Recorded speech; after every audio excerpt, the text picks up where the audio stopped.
Hello, welcome to Big Conversations. My name is Tia DM. I'm the publisher of Ladies Corner magazine and the curator of the BIPOC media ladiescorner.ca. Here at Big Conversations, we explore bugging community issues in a big way, hopefully.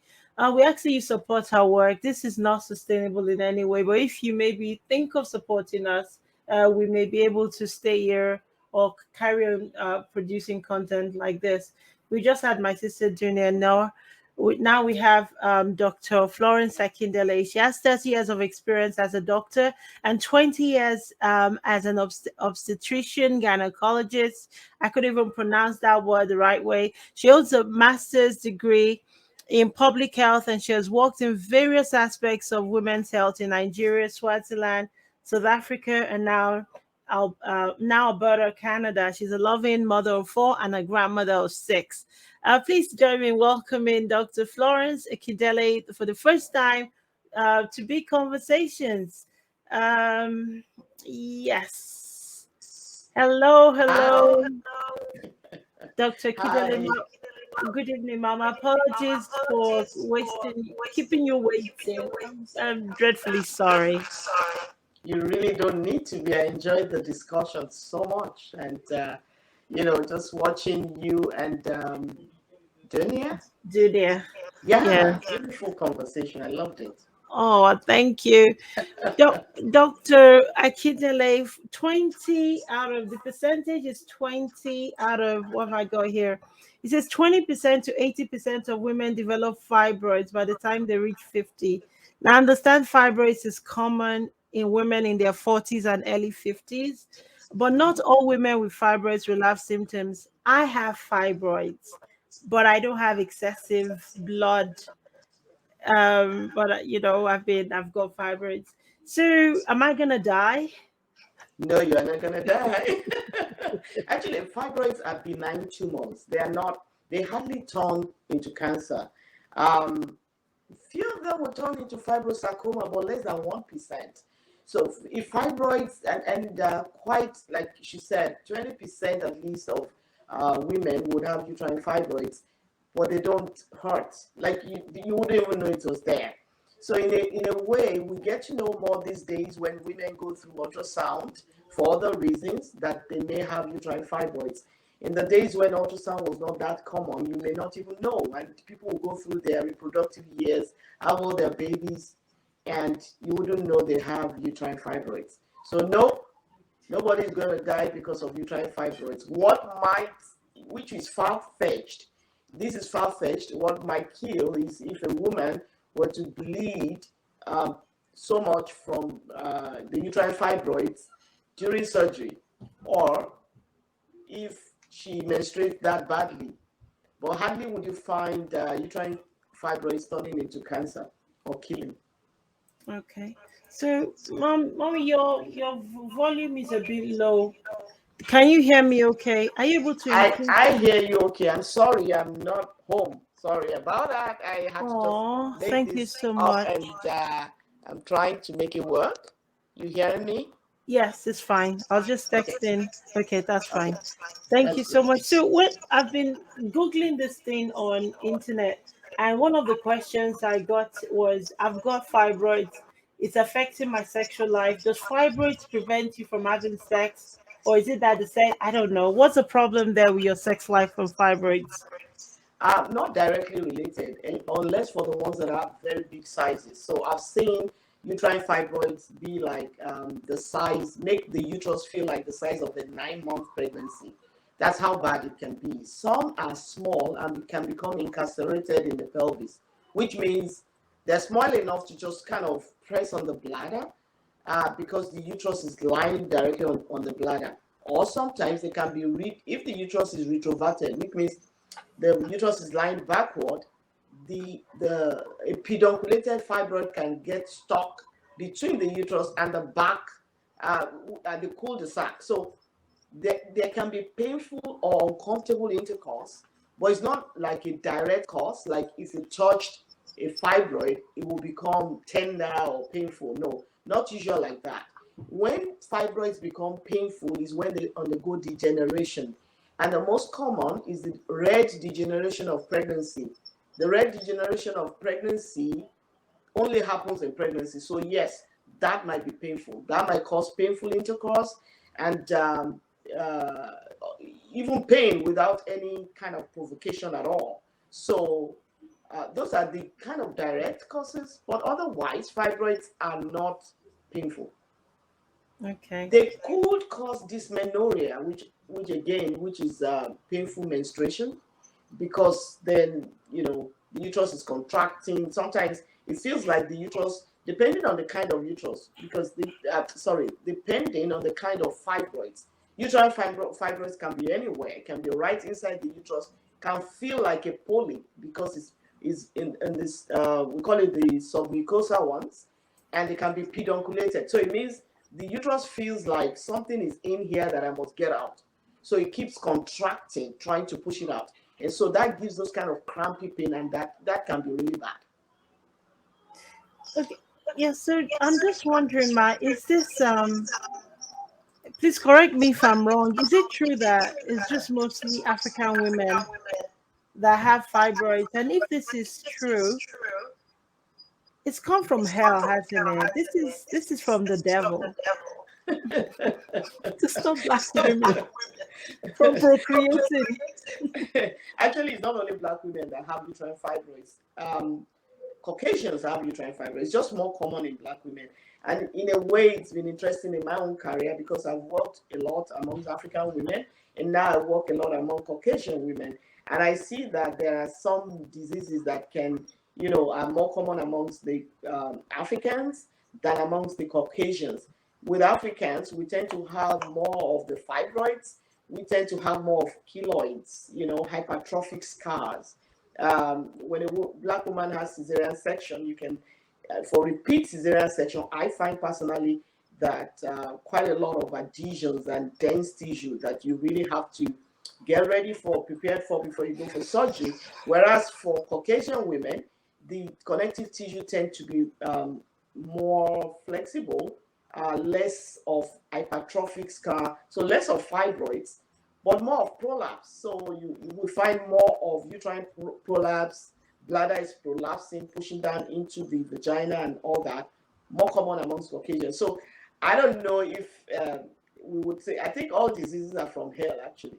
And we're not supposed to be sick. So yeah, in that wise, yes, I agree with you. But otherwise, the disease tends to have patterns. They have to tend to have populations that they affect more than the others. And I don't know which one would I choose if I were to choose fibroid or prolapse. I wouldn't choose any. So I think all diseases are from there. I agree, but what I'm also finding is fibroids does not often come alone. Fibroids comes with obesity, which comes with blood sugar. There's another thing with the blood. I can't remember what that is. How do you manage fibroids and maybe blood sugar, or fibroids and obesity, or maybe even fibroids and infertility? And infertility. I think that's the most common one, the fibroid and infertility.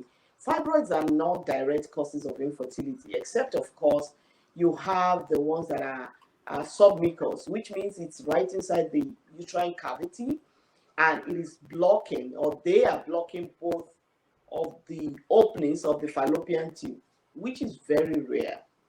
However, because of the complications of bleeding, a lot of women tend to bleed heavy and long, and intercourse could be uncomfortable if there's degeneration going on, and just the general size. Some sizes are really huge.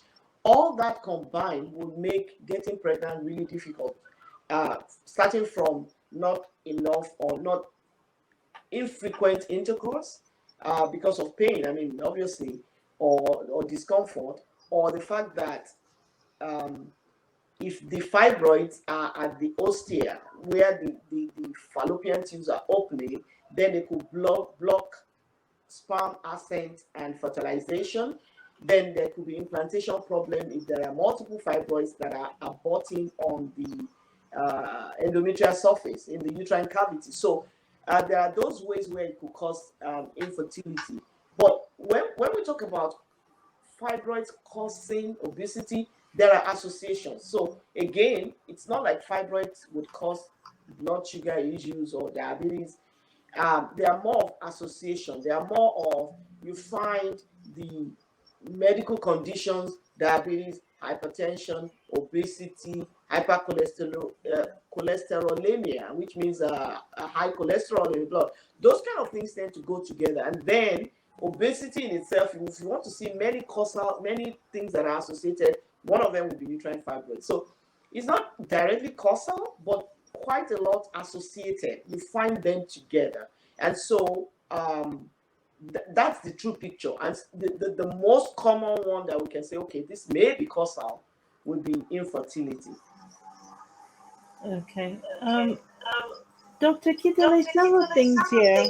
One of my cousins never had children because she had fibroids.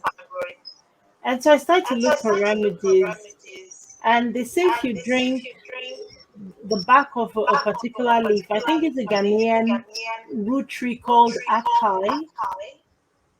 If you boil it in the morning, if you boil it in the night, and if you drink it raw without sugar, it's going to squeeze the blood out of that fibroid and you'll be healed of. Is this true? Because on TikTok, there's just a lot of natural remedies, including eating celery raw. So yes, when we talk about uterine fibroids, for us, in medical terms, surgery is the ultimate, where you remove it, you remove the fibroid or you remove the uterus. There are medical remedies that have been tried, which you find shrinks the fibroids. Now, when it comes to the natural medications, and this is what I often tell people, I'm not a specialist in that regard. And what I know is that quite a lot of people try quite a lot of things. There are not many studies that have come out to say this is what this causes and these are the side effects, which is what makes the pharmacological agents that we use to be kind of like, okay, this is what we can vouch for. I can tell you these are the side effects of this particular one, and I can tell you to shrink the uterus. There are ones we use to shrink the uterus before surgery and all that. But for the natural ones, I know there are a lot of claims. When people come to my office and talk about things that help them, I would be like, if it helped you, please let me know. Then I will add that to my statistics, and we probably can then run a thorough research. Because how the pharmacology agents that we use, how they differ from the natural remedies, is that the natural remedies are more often, we don't know what the side effects are. We don't know if it works for everybody. Usually it's a small cohort of women that use them and may find them useful. You may find in one family, one woman says it's useful, and four other people in the family try it and it's not useful. Or we let people go for many years and they come back, they try these remedies for a long time, and it has not shrunken at all. They will still need to go through surgery, or they would have gone through a lot of bleeding episodes with their cycle. So, by and large, I tend to say, if the natural remedy is food, food products and stuff like that, you want to try it, I won't be responsible for any side effects. Neither will I say that is what I'm betting on, that this will happen. Fibroids tends to be one of those things that ultimately surgery that solves the problem. Okay. That's very helpful. On Facebook, You know what? Maybe I should also add that fibroid is something that it depends on the age. So if a younger woman who has just started her periods, let's say 20 something, 30, is beginning to have fibroids, that may be an issue because she still has many more years. Fibroid is dependent on estrogen. So some of these remedies also are kind of anti-estrogen. That's why I said I don't know what the side effects may be. So naturally, fibroids tend to grow when we are in the reproductive age. So when women get pregnant with fibroids, it can really become very big, go through degeneration and all that stuff. When they get into menopause, fibroids stop growing. So for instance, we find a woman who is close to menopause, say 45, and has uterine fibroids, not a big one. the aggression is usually not that bad unless it's causing so much symptoms. And like I said, many fibroids are just quiet; they won't do anything. The encouragement will be just wait a few years, and the fibroid will stop growing. Usually, naturally, fibroid will stop growing once the reproductive age is over. So in menopause, they tend to shrink, remain the same, or get calcified and just be there. Occasionally, we find the ones that will then be calcified or heavy and press on the bladder or get into the pelvis and cause problems, but they are not a lot. Okay, so one of the remedies I found, not remedy or but surgical procedure, is irisectomy. Is that when you remove the urethra? I don't know. Is that it? When you remove your So womb? the womb is hysterectomy. Hysterectomy. Hysterectomy, yeah. So that's when the womb is removed. Myomectomy is when the fibroid is removed. So Okay. those are the two surgical procedures. Yes, Yeah, I'm not pronouncing a resect. I'm thinking I'm not pronouncing that word when you remove the. So is it possible to still have a baby when your womb is removed? no, not the natural way anymore, though. There's so many things going on now. But when the womb is still needed, when a woman still wants to have babies, it is myomectomy that is advised. So we go after the fibroid itself and leave the uterus. Now, the drawback of that is technically myomectomy is more difficult because it tends to, there tends to be a lot of bleeding with myomectomy. Whereas with hysterectomy, you can tie the arteries and remove the uterus without so much of blood loss. So myomectomy for the woman who still wants to have babies, hysterectomy for the woman who's done having babies. Sometimes myomectomies can be converted into hysterectomies because the blood loss is that bad. And just to save the life of the woman, then the uterus is removed. Usually, when myomectomies used to be done in the open fashion, then there would also be consent taken for hysterectomy just in case that is needed. But if in these days we do laparoscopic resections, so that it's not open wounds anymore. It can just be through laparoscopy, and small fibroids can be removed like that, or even bigger ones can be morcellated, can be kind of crushed up, and can be removed laparoscopically. So these are the days of minimally invasive surgery, and that can be done too with fibroids. Okay, Dr. Akindele, I don't know what you say to this, but there's a man on Facebook who's promising if you come with him to some lake somewhere, he's gonna pray for you and that fibroid will be gone. Is that what I should be looking at? This Facebook man, book an appointment and travel to I don't Ghana. think so. I've done this for 30 years plus now, and I'm not. I mean, there are many, like I said, there are many women who go out believing that if they prayed or drank some water or some herbal remedies, even the pharmacological agents tend to cause rebound. So if you took a pharmacological agent, the fibroid may shrink. If you stopped it, it comes back again. So even with the ones that are proven with the side effects and all that, what we tend to do is to give the pharmacological agents to shrink it and then remove it, or make the bigger fibroids smaller so that during myomectomy it's easier to shell out or it's easier to remove them. So going to pray over it, usually what I say is, I mean, we have different beliefs, but generally over my many years of doing obstetrics in 4 different countries, I have come across people who would say, I'm going to pray. More often than not, they come back, you still have to do the surgery. And so it's a matter of, the only thing I would tell a woman is before you go through surgery, be sure you are ready emotionally and be convinced that this is what you're going to, do. And of course, ask for the side effects and go through that whole process. But I've not seen a lot of women, just get cured from fibroids just by praying or drinking water or some natural remedies. It's one of those things that are surgically inclined more. I Yeah. will listen to the Facebook man who wants to take me to some lake in Ghana for prayers. No, no, I wouldn't. I You know, wouldn't.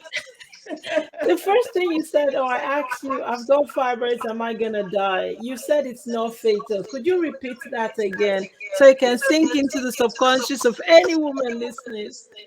So fibroids uh,